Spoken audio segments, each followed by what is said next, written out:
Alors, je me retrouve avec GeoGebra et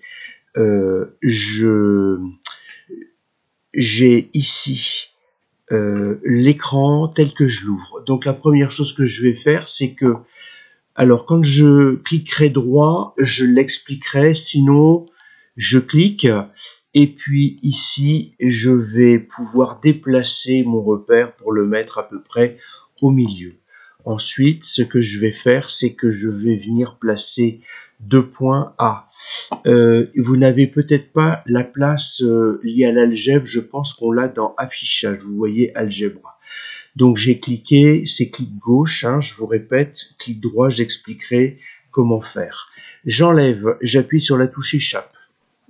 Et donc, je vais venir demander deux points. Donc, je vais en mettre un ici et un là. Je vais peut-être les déplacer d'ailleurs. Donc, et à partir de là, ce que je vais faire, donc j'ai les coordonnées des points. Attention, en notation française, il n'y a pas de égal. La première valeur correspond à la valeur de x, donc A. Le point A est de coordonnées abscisse moins 3, Y 3, coordonnées moins 3, 3. Je pars de 0, j'ai jusqu'à moins 3, et ensuite je monte de 1, 2, 3 pour obtenir le point A. Moins 3, première valeur, je me déplace de 0 vers la gauche, et ensuite je monte puisque je suis sur une valeur positive de Y. À partir de là, ce que je vais pouvoir faire, c'est que je vais pouvoir tracer une droite. Je clique sur A, je clique sur B, et ici apparaît l'équation cartésienne de la droite. Alors celle-ci ne va pas m'intéresser, néanmoins on en reparlera lorsqu'on sera amené à travailler avec les systèmes de deux équations à deux inconnues. En revanche, si je clique droit là-dessus, vous voyez que je peux avoir l'équation réduite d'une droite. Et là, j'ai des valeurs alors qui ne sont pas du tout sympas.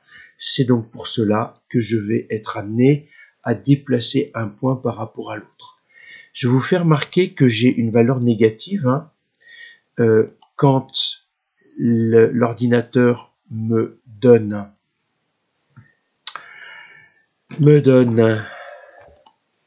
y est égal à ax plus b. Le a, c'est ce qui va apparaître, c'est la valeur négative. Mais la valeur peut être positive, je vous montrerai tout à l'heure, et le B, c'est la valeur d'ordonnée à l'origine.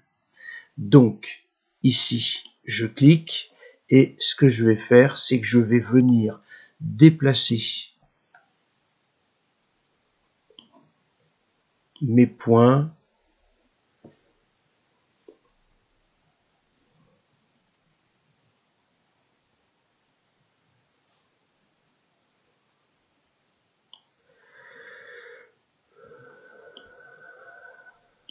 de façon à avoir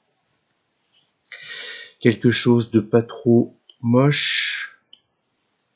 Voilà. Bon, j'ai des valeurs décimales, mais ces valeurs peuvent être à coefficient entier, ça peut être des fractions. Donc ici, j'ai une droite, cette droite est décroissante, je le vois parce que j'ai une valeur négative pour le A.